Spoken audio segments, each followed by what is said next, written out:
Ladies and gentlemen, members and friends, it's time for June Outturn. It's time for us to take a proper close look at some of the releases in June Outturn.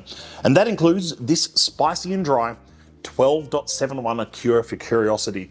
The reason I want to talk about this one is because this is what I would call, again, a whiskey that might be overlooked by some for a few reasons. Because, first of all, spicy and dry might not be as popular as a flavour profile with some members. I know that sweet, fruity and mellow is, deep rich and dried fruits of course is, peated of course is, but it's a lesser seen flavour profile. Up there with like light and delicate is one that's seen lesser of. We don't see as many spicy and dry, but I personally love the spicy and dry releases.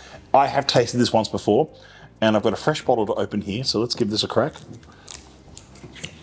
Get that off. I know some members, they'd probably cringe at me seeing me do that. Some of them like to keep their caps on, keep their little caps on. But that's okay. I'm going to take mine off because I find them frustrating and they only go to take the cork off. Anyway. And very clean pop.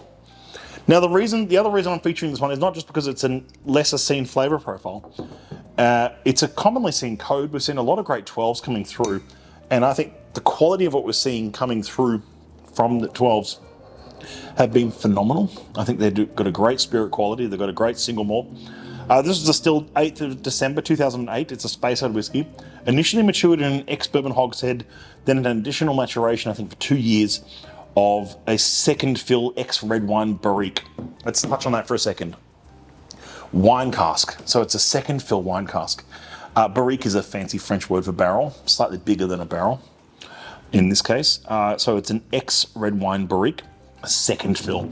So it hasn't been dumped into a first fill where it's absorbed lots of the wine character. It doesn't look very winey in colour.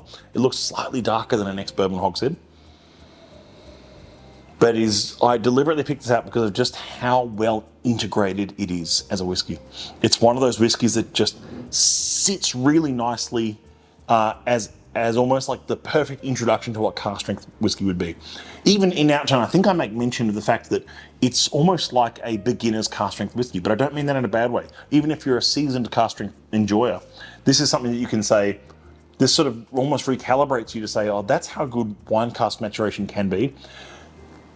Some of you will know I'm quite a critic of wine casks. I find a lot of them in whiskey maturation are used incorrectly. They're used as first fill wine casks for 3, 4, 5, 6, 7 years of either primary or additional maturation, and it just ends up with these whiskies that taste like wine. They taste like cask strength wines almost.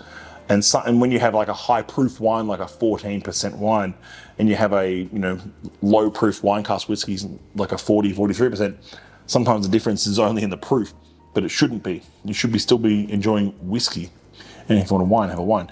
This is the wine casks, I think, are a bit like ex-Sauternes casks or even ex-rum casks.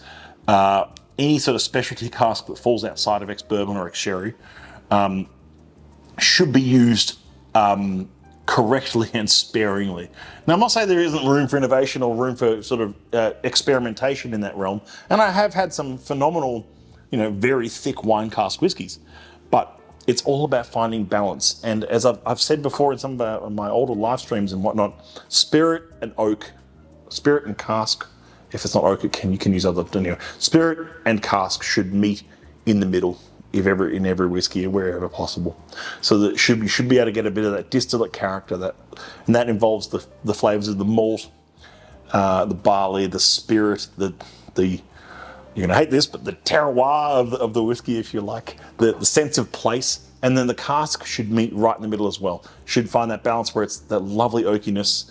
The cask has imparted all these complexities to the flavour and matured the whiskey and ironed out some of the imperfections, if you like, in the spirit.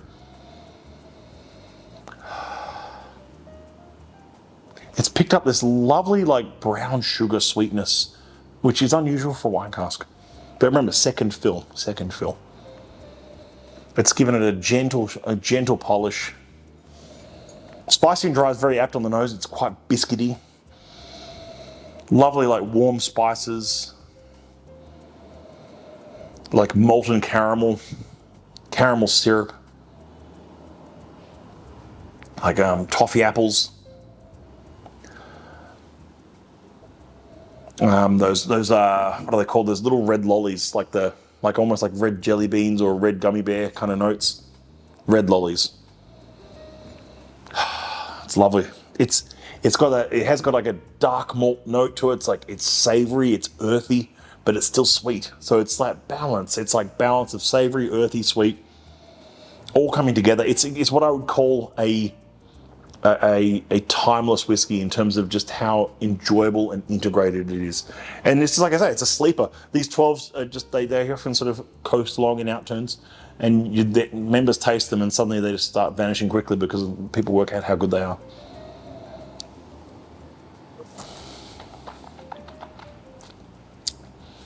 Delightful. It even says on the front label in the condensed tasting note, one to relax and spend time discussing of an evening. It's got complexity, but it's just got simple enjoyment as well. And that's exactly what you want in a great whiskey.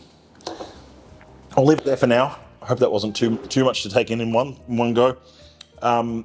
It's a great whiskey in June Outturn, and it has all the hallmarks of everything you want in something that's both complex yet simple enough to enjoy and simple enough to just share with friends. And if you have one of those friends who maybe isn't as accustomed to cask strength whiskey as maybe you are, this is the one to pour them. This is the one to go, hey, try the SMWS. And speaking of which, good segue into saying, if they join and they use your name as a referrer, they get a $50 voucher, and so do you. Everyone gets $50 in June. Have a look in June Outturn for our referral offer going on this month. It's a great way to get your friends into the society. And you know what? I couldn't think of anything better to start than this. Or maybe the introductory tasting trio. That's always a good one on the side as well. That comes with 3 bottles straight away.